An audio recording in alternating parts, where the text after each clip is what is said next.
Erase টেবিলে click করে আপনি যখন এটাতে ক্লিক করে দেবেন, এটা কেটে যাবে। এটা কেটে গেলে হবে কি, আপনার এই দুই ঘর মিলে একটা ঘরে রূপান্তরিত হবে। তারপরে আপনি কন্ট্রোল ই প্রেস করে দিলে কিবোর্ড থেকে, তখন এটা মাঝামাঝি চলে আসবে। এটা মাঝামাঝি আনার আরও অনেকগুলো অপশন আছে, আমি সবগুলো দেখাবো এখন। এই লেখাটা এই মাঝ বরাবর আনার জন্য অনেকগুলো অপশন থাকতে পারে। একটা হচ্ছে আপনি কিবোর্ড থেকে কন্ট্রোল ই প্রেস করতে পারেন। তারপরে হচ্ছে আপনার এখান থেকে এই যে লেআউট অপশনটা দেখতে পাচ্ছেন, এই লেআউট থেকে আপনি এখানে যে অপশনগুলো আছে, এখানে এক একটা এক এক অপশন রয়েছে। এটা বোঝাচ্ছে আপনি বাম পাশের উপরের কোণায় রাখবেন। এই সবগুলো হচ্ছে উপরের সিরিয়াল, একটা হচ্ছে বামে, মাঝখানে, ডানে। এগুলো হচ্ছে সব মাঝখানের সিরিয়াল, মাঝখানের বামে, মাঝখানের মাঝখানে, মাঝখানের ডানে। এটা হচ্ছে নিচের সিরিয়াল, নিচের বামে, নিচের মাঝখানে, নিচের ডানে। আপনি যেটাতে ক্লিক করবেন সেটা হয়ে যাবে। আমি দেখাচ্ছি ক্লিক করে, যেহেতু সিলেক্ট করতে হবে। আপনার মাইক্রোসফট ওয়ার্ডের প্রথম শর্তই হচ্ছে আপনাকে সিলেক্ট করতে হবে। সিলেক্ট না করলে এটা হবেই না। অনেক ক্ষেত্রে সিলেক্ট না করলেও হয়, কিন্তু আপনি সিলেক্ট করে নেবেন। এই দেখুন, বামে চলে গেছে, মাঝখানে চলে আসছে, ডানে চলে আসছে। তো এখানে যদি আমি এই ঘরটাকে বড় করে দিই, এরকম বড় করে দিয়ে যদি এটাতে ক্লিক করি, তাহলে দেখুন নিচের বামে চলে আসছে, আর এটা হচ্ছে উপরের বামে, এটা মিডিলে। তো এইভাবে আপনি এই লেআউট থেকে এটা লেআউটটা আপনি ঠিক করে নিতে পারবেন। টেবিলের অনেক ধরনের কাজ রয়েছে। আমি আসলে সব তো এখন দেখানো সম্ভব না। আমি যতটুকু আমার মনে পড়ে আমি সেগুলো দেখানোর চেষ্টা করব। তাহলে এখান থেকে আমরা সিলেকশন সেল সিলেকশন করতে পারি, যেখানে আমরা থাকবো। এখান থেকে এত কঠিনভাবে আমরা সিলেকশন করব না। এখান থেকে যদি আমরা এই মাউসটা এই বাম পাশে আনি, তাহলে দেখবেন মাউসটা ঘুরে ডানে কাত হয়ে যাবে। ডানে কাত হয়ে গেলে যেখানে আপনি ক্লিক করবেন সেই ঘরটা সিলেক্ট হয়ে যাবে। যদি একটু নিচে এসে ক্লিক করি, নিচেরটা সিলেক্ট হয়ে যাবে। দেখুন, সিলেক্ট হওয়ার সঙ্গে সঙ্গে এখানে কিছু শর্টকাট চলে আসছে। এই শর্টকাটগুলো আমরা একটু এক্সপ্লেন করি। এটা ভালোভাবে বোঝার জন্য আমি কিছু লেখা এখানে আমি অ্যাড করে দিচ্ছি। লেখাগুলো অ্যাড করে দিলে আমি সবগুলো কাজ একবারে দেখাতে পারবো। তো মাউসটা আমি বাম পাশে আনার পর সিলেক্ট করলাম। সিলেক্ট করার পর এখান থেকে এই শর্টকাটটা আমার চলে আসছে। আমি শর্টকাটটা একটু উপরে নিয়ে আসতেছি ভালোভাবে দেখানোর জন্য। দেখুন,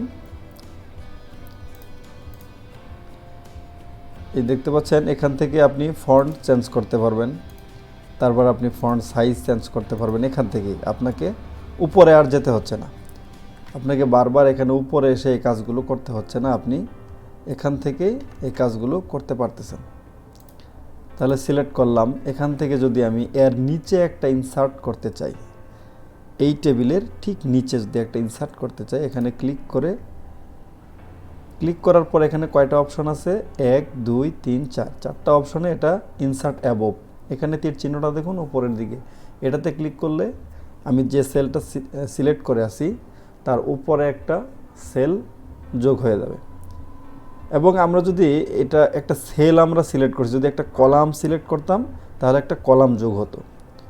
তো যেহেতু আমরা এখানে একটা সেল সিলেক্ট করেছি, সেহেতু এখানে একটা সেল যোগ হবে। এখানে ক্লিক করলে উপরে হবে, এটাতে ক্লিক করলে নিচে হবে, এটাতে ক্লিক করলে বামে হবে, এটাতে ক্লিক করলে ডানে হবে। তো আমি বামেরটা ক্লিক করে দেখাচ্ছি। দেখুন, আমার এখানে সেল সংখ্যা ছিল, একটা সেলে কলাম ছিল হচ্ছে 1 2 3 4। এখানে কলাম ছিল 1 2 3 4টা কলাম ছিল। আমার বামে দেখুন 4টা কলাম অ্যাড হয়ে গেছে, কারণ এটা আমার সিলেক্ট করা ছিল। এটা হচ্ছে সিলেক্টের একটা অপশন। এখান থেকে আপনি এই সেলটা ডিলিট করে দিতে পারেন। এখানে নিউ একটা কমেন্ট যোগ করতে পারেন, ডানে বামে করতে পারেন। এখানে আরেকটা মাঝখানে আনার একটা অপশন আমি দেখাতে ভুলে গেছিলাম, এখন দেখাচ্ছি। এটাকে কেটে দিচ্ছি আমি। এই দাগটা কাটার জন্য আমরা এটি ইনসার্ট থেকে এই লেআউট থেকে আমরা ইরেজ ব্যবহার করেছিলাম। তো আমি আবার ইরেজটা ব্যবহার করতেছি। এটা হচ্ছে ইরেজ ব্যবহার করে কাটা। আর যদি আমি এটা না করি তাহলে কি করব? এই দুইটাকে সিলেক্ট করব। আমি এই দুইটাকে সিলেক্ট করে নিলাম। সিলেক্টে ক্লিক করে এখানে রাইটে ক্লিক করে এখানে আমি ম্যারেজ সেল করতে পারি, অথবা এখান থেকে দেখুন ম্যারেজ সেল নামে একটা অপশন আছে, এটাও ক্লিক করতে পারি আমি। তাহলে যেহেতু আমার এখানে রাইটে ক্লিক করা আছে, আমি এটাকে ম্যারেজ সেল করে দিই, তাহলে এটা কেটে যাবে। এটাকে কন্ট্রোল ই প্রেস করে এই লেখাটাকে আমি মাঝখানে আনতে পারি। টেবিলের কিছু অংশ আমরা শিখলাম। আমরা এখন এই টেবিলটাকে মুছে দেব। মুছে দিয়ে আমরা নতুন একটা টেবিল ইনসার্ট করব। ধরুন এই টেবিলটা আমি ইনসার্ট করে নিলাম। এখন ইনসার্ট করার পর এখানে আমরা দেব হচ্ছে সিরিয়াল নাম্বার। ফন্টটা ঠিক করে নিচ্ছি।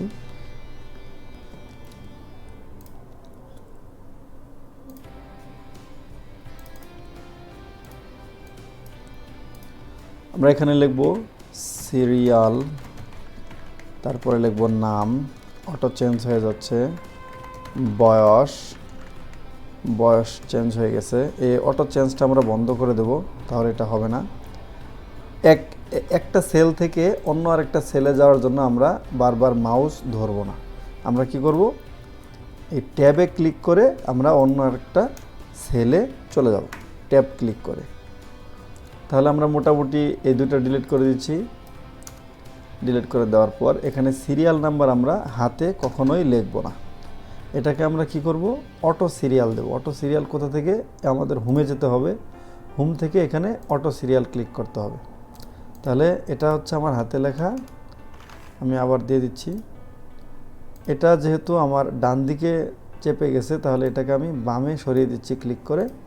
তাহলে দেখুন, এখন দেখুন এইখানে যদি আমি এন্টার প্রেস করি তাহলে আমার দ্বিতীয় সিরিয়াল আসতেছে, কিন্তু এইখানে আমি কিভাবে সিরিয়ালটা আনবো? এখানে সিরিয়াল আনার জন্য আমি এই সিরিয়ালটাতে একটা ক্লিক করব, করে এই হোম থেকে কি করব, ফরম্যাট পেইন্টারটা ক্লিক করব। দেখুন এটা সিলেক্ট হয়ে গেছে। কিন্তু সিলেক্ট হওয়ার পর আমি এখানে এসে ড্র্যাগ করে সিলেক্ট করে দেব, তাহলে আমার পরবর্তী সিরিয়ালটা এখানে অ্যাড হয়ে যাবে। তাহলে আমরা সিরিয়াল নাম্বারও দিতে পারি, অথবা আমরা এখান থেকে সিম্বল ইউজ করতে পারি। এটা ইউজ করতে পারি, তা না হলে আমরা এটা ইউজ করতে পারি। এটা বিভিন্ন সময় মানে ক্ষেত্র বিশেষ এই কাজটা করতে হবে। এখন দেখুন আমি এখানে সিরিয়াল নাম্বারটাই দিয়ে দিচ্ছি, দিয়ে আমি কিছু নাম লিখে দিচ্ছি। হ্যাঁ, মনির, সব অটো চেঞ্জ হয়ে যাচ্ছে। শাহেদ,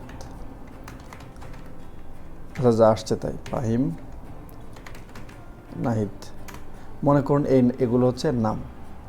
এই নামগুলো আপনি কি করবেন, এই নামটা যাবে হচ্ছে উপরে, এটা যাবে নিচে। সেক্ষেত্রে আপনি কি করবেন টেবিলে? সেক্ষেত্রে আপনি যেটা করবেন, এখানে কার্সারটা রেখে কিবোর্ড থেকে শিফট আল্ট্রা দুইটা প্রেস করে ধরে রাখবেন। ধরে রেখে কিবোর্ড থেকে যে আপনার অ্যারো বাটন আছে, লেফট রাইট আপ ডাউন, এই আপে ক্লিক করবেন, তাহলে সেটা উপরে চলে যাবে। আর ডাউনে ক্লিক করলে নিচে চলে আসবে, এইভাবে। তাহলে আমরা একটা ইম্পর্টেন্ট কাজ শিখলাম। এভাবে ফাঁকে ফাঁকে খুব ইম্পর্টেন্ট টপিক আসবে, এগুলো আপনারা নোট করার চেষ্টা করবেন। কারণ কথায় আছে কি, যদি থাকে লেখা তাহলে হবে দেখা। তাহলে নোট করতে ভুলবেন না। আমরা আবার ইনসার্টে চলে যাচ্ছি। ইনসার্ট থেকে আমরা লেআউটে চলে যাচ্ছি। লেআউটের আমরা মোটামুটি এই অংশটুকু শেষ করে ফেলেছি। ড্র টেবিল শেষ করেছি, ইরেজ শেষ করেছি, ডিলিট শেষ করেছি, এগুলো শেষ করেছি। মোটামুটি আমাদের টেবিল লেআউট শেষ। আমরা একটু ডিজাইনে যাই, টেবিল ডিজাইনে যাই। এই টেবিল ডিজাইনে যদি আমি টেবিলটা সিলেক্ট করে এটাতে ক্লিক করি, তাহলে এই ফরম্যাটে থাকবে। এটাতে ক্লিক করলে এই ফরম্যাট হবে। দেখুন এখন কিন্তু দেখা যাচ্ছে না। আর এটাতে যদি ক্লিক করি, দেখুন আপসা একটা লাইট এখানে আসতেছে। এবং যদি আমি আবার সিলেক্ট করে এটাতে ক্লিক করি, তাহলে এরকম ডিজাইন আসবে। তাহলে আমি প্রথমটা রেখে দিচ্ছি। প্রথমটা রেখে দিয়ে এখানে দেখুন যে অপশনটা হলো শেডিং। শেডিংটা কি? শেডিং বোঝার জন্য আপনাকে অবশ্যই টেবিলটা সিলেক্ট করতে হবে। আমি টেবিল পুরোটা সিলেক্ট না করে দুইটা ঘর সিলেক্ট করে এখান থেকে শেডিংয়ে ক্লিক করে আমি কালার দিয়ে দিচ্ছি। তাহলে আপনার যদি কোথাও কালার দিতে প্রয়োজন হয় আপনি এটা এখানে দিতে পারবেন। কিবোর্ডে কেটে দিলাম। শেডিংয়ের পরে যে জিনিসটা রয়েছে সেটা হলো বর্ডার স্টাইল। এই বর্ডার স্টাইল দেওয়ার জন্য অবশ্যই আমাকে সিলেক্ট করতে হবে। আমি এটা সিলেক্ট করে শেডিং থেকে কালারটা অটোমেটিক করে নিলাম এবং এখান থেকে বর্ডার স্টাইল থেকে আপনি এখানে যে কোনো বর্ডার স্টাইল অ্যাড করতে পারেন। বর্ডার স্টাইলটা আমি আমার কলমে নিয়ে নিলাম। নিয়ে আমি এখানে যেটাতে ক্লিক করব ঠিক সেইটুকু এই বর্ডার স্টাইলটা হয়ে যাবে। তারপরের অংশটা হলো হচ্ছে বর্ডার কি, আপনি কোথাও টেবিল আপনার প্রয়োজন আছে, কোথাও নাই, কিন্তু টেবিলের মতো আপনার গ্রিড ভিউ, সেন্টার ভিউ ঠিক রাখতে হবে। সেক্ষেত্রে আপনি কি করবেন, মনে করেন যে অনেক সময় লেখা থাকে এই পাশে তারিখ, এই পাশে লেখা থাকে নিবেদক। আমি একটু দেখাচ্ছি। এখান থেকে আমি নিচে চলে আসলাম। নিচে চলে আসার পর আমি ইনসার্ট থেকে দুইটা কলাম নিচ্ছি। এখানে লেখা থাকতে পারে তারিখ আর এই জায়গায় নিবেদক। এখন এইখানে এই টেবিলটা আপনার যদি এই চিঠির নিচে থাকে তাহলে দেখতে খুবই বাজে লাগবে, কিন্তু লেখাটা আপনার একটা শেপে এখানে রাখতে হবে। সেজন্য আপনার টেবিলটা নিতে হবে। টেবিলটা নেওয়া এখানে জরুরি। এই টেবিলটা থাকবে কিন্তু দেখা যাবে না। সেক্ষেত্রে এটা সিলেক্ট করে এই বর্ডার অপশন থেকে আপনি নো বর্ডার করতে পারেন। দেখুন এখন টেবিলটার দেখা যাচ্ছে না। এখান থেকে ওই কাজটা করতে পারেন, অথবা আপনি এই হোম থেকে এইখানে কোথায় যেন আছে, হ্যাঁ এটা, এখান থেকেও আপনি নো বর্ডার করতে পারেন। এই দুইটা জায়গা থেকে এই কাজটা মূলত করা যায়। তাহলে এটাকে আমি সিলেক্ট করলাম, তারপর টেবিল থেকে লেআউট, ডিজাইন, হ্যাঁ ডিজাইন থেকে এই যে বর্ডার থেকে আপনি যে কোনো বর্ডার অ্যাড করতে পারেন, আউট করতে পারেন। নো বর্ডার দিলে এটা টেবিলটা দেখা যাবে না। তারপরের অংশটা হচ্ছে কি, বর্ডার পেইন্টার মানে হচ্ছে পেইন্ট মানে রং। এখান থেকে আপনি যে কোনো একটা পেইন্ট দিতে পারেন। এটা হচ্ছে বর্ডার পেইন্ট। তাহলে আমাদের টেবিল লেআউট এবং টেবিল ডিজাইন মোটামুটি শেষ। যদি কারো কোনো কোশ্চেন থাকে তাহলে অবশ্যই কমেন্টে জানাবেন। আর আমরা চেষ্টা করব আমাদের মেইল এবং হোয়াটসঅ্যাপটা দেওয়ার জন্য, যাতে করে আপনারা সরাসরি কানেক্ট হতে পারেন এবং আপনাদের সমস্যাগুলো আমাদের বলতে পারেন। আমরা সলভ করার চেষ্টা করবো ইনশাল্লাহ। তারপর আমরা চলে আসছি ইনসার্টের আমাদের এই দুইটা পার্ট শেষ হলো। একটা হলো পেজেস, একটা হলো টেবিলের কিন্তু এই ডিজাইন এবং লেআউট সহ। এরপরে আমরা চলে যাব শেপ। আমরা লাস্ট পেজে যাওয়ার জন্য কন্ট্রোল ইন্ট প্রেস করে লাস্ট পেজে চলে আসলাম। এখানে এই পিকচার্স থেকে আপনি কি করতে পারেন, পিকচার অ্যাড করতে পারেন। পিকচার অ্যাড করার আগে আমি সাজেস্ট করব আপনাদের একটা ড্রপ বক্স নেওয়ার জন্য। ড্রপ বক্সটা হলো এই যেটা, এখান থেকে আপনি ড্রপ বক্স নিতে পারেন। ড্রপ বক্স নিলে হয় কি, মানে টেক্সট বক্স নিলে হয় কি, আপনি আপনার ইচ্ছামতো একটা শেপ দিয়ে সেই শেপে আপনি পিকচারটা অ্যাড করতে পারেন। আর যেহেতু এখানে পিকচার অপশনটা চলে আসছে, আমি এটাকে দেখিয়ে নিচ্ছি। দিস ডিভাইস, জানি না এখানে ছবি আছে কিনা, তারপর আমি খোঁজার চেষ্টা করতেছি। হ্যাঁ, স্ক্রিনশটে চলে যাচ্ছি। তো এখান থেকে দেখুন এই পিকচারটা আমি চুজ করলাম। এই পিকচারটা চুজ করে আপনি কী করতে পারেন, এখান থেকে পিকচারটা চুজ করার পর আপনি এটাকে এখান থেকে ড্রাগ করে এটাকে ছোট বড় করতে পারবেন, কিন্তু সরাতে পারবেন না। এটার দরকার হচ্ছে আপনার ডান সাইডে, এখানে হতে পারে, আপনার এটা যে কোনো জায়গায় হতে পারে। মনে করেন আপনি এই পিকচারটা এখানে ইনসার্ট করেছেন, এখন আপনার এই পিকচারটা দেওয়া দরকার হচ্ছে এখানে, কিন্তু এটা কিন্তু এখান থেকে সরতেছে না। সেক্ষেত্রে আপনি কি করবেন, তাহলে সেটা আমরা শিখে ফেলি। আমরা শিখলাম হচ্ছে, দেখুন হ্যাঁ, এখানে যখন আমরা ইনসার্ট থেকে টেবিলে ক্লিক করেছিলাম তখন এখানে আমাদের অপশন আসছিল ডিজাইন এবং লেআউট। এখন কিন্তু সেটা আসে নাই। এখন আমরা পিকচার নিয়ে আসার সঙ্গে সঙ্গে কিন্তু পিকচার ফরম্যাটে এসেছে।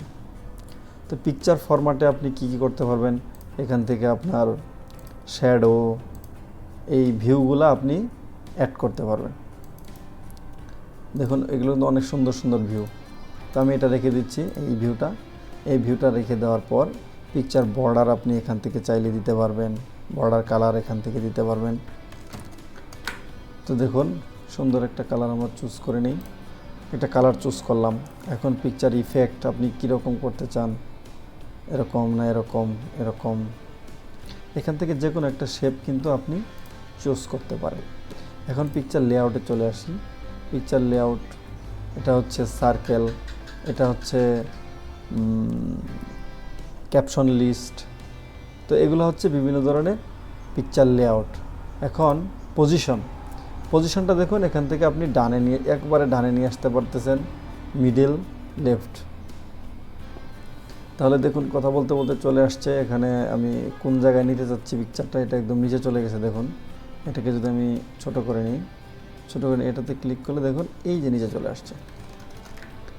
তাহলে আমরা শিখলাম কি, পিকচার থেকে পিকচার ফরম্যাটের এখানে রিমুভ ব্যাকগ্রাউন্ড রয়েছে। তারপরে এখান থেকে আপনি যে কোনো একটা অপাসিটি চুজ করতে পারেন, এখান থেকে কালার দিতে পারেন, এই কালারটা দিতে পারেন, অথবা আমার কাছে নর্মালটাই ভালো লাগতেছিল, তারপর একটা কালার চুজ করি। হ্যাঁ, এই কালারটা দিতে পারেন, এখান থেকে মোর ভেরিয়েশনে যেতে পারেন। তারপরে একটা ইফেক্ট আপনি দিতে পারেন। আমি ইফেক্ট দিচ্ছি না, ইফেক্ট এখানে ভালো লাগতেছে না। তারপরে আইকন আপনি সোজা কথা ক্লিক করে করে দেখবেন আপনার কোন জায়গায় কি আছে। এগুলো প্র্যাকটিসের পর প্র্যাকটিস যদি আপনি করতে থাকেন, তাহলে দেখবেন যে একটা সময় আপনি এটার মাস্টার হয়ে গেছেন। এখন আমরা আস্তে আস্তে ডান দিকে অগ্রসর হই। পজিশন আমরা দেখেছি। ওয়ার্ড টেস্ট কি, ওয়ার্ড টেস্টে যদি আপনি এখানে টেক্সট অ্যাড করতে চান, সেক্ষেত্রে এই জিনিসটা আপনি ইউজ করতে পারেন। তারপর একদম ডানে দেখুন, এখানে এটা যদি কমানো বাড়ানো করি আমি, তাহলে পিকচারটার সাইজ ছোটো বড়ো হবে, যেটা আমি অনায়াসে এখানে করতে পারি। তো আমি এত কঠিনে যাব না। তাহলে আমাদের ইনসার্টের পিকচার ফরম্যাট আমরা ক্লিয়ার করে ফেললাম। তারপরে আবার আমরা ইনসার্টে চলে যাই, দেখি তারপর কি অপশন আছে। পিকচারের অপশন চলে গেল। এখন এটাকে আমরা ডিলিট করে দিচ্ছি। ডিলিট করে দেওয়ার পর এখানে আমরা শেপে চলে যাব। শেপ থেকে দেখুন এখানে অসংখ্য শেপ রয়েছে, অসংখ্য। তো একটা শেপকে আমি বিভিন্ন শেপে রূপান্তর করে দেখানোর চেষ্টা করব। একটা রেক্ট্যাঙ্গেল নিয়ে নিচ্ছি এখানে। এই রেক্ট্যাঙ্গেলটা আপনি এখানে ধরে এটাকে ঘোরাতে পারবেন। ঘুরিয়ে যদি এটাকে আপনি এখানে দিয়ে দেন, তাহলে দেখবেন যে এটা একটা ত্রিভুজ হয়ে গেছে। এটা একটা সিস্টেম হতে পারে। তারপর হ্যাঁ, সোজা করে নিচ্ছি। তারপরে দেখুন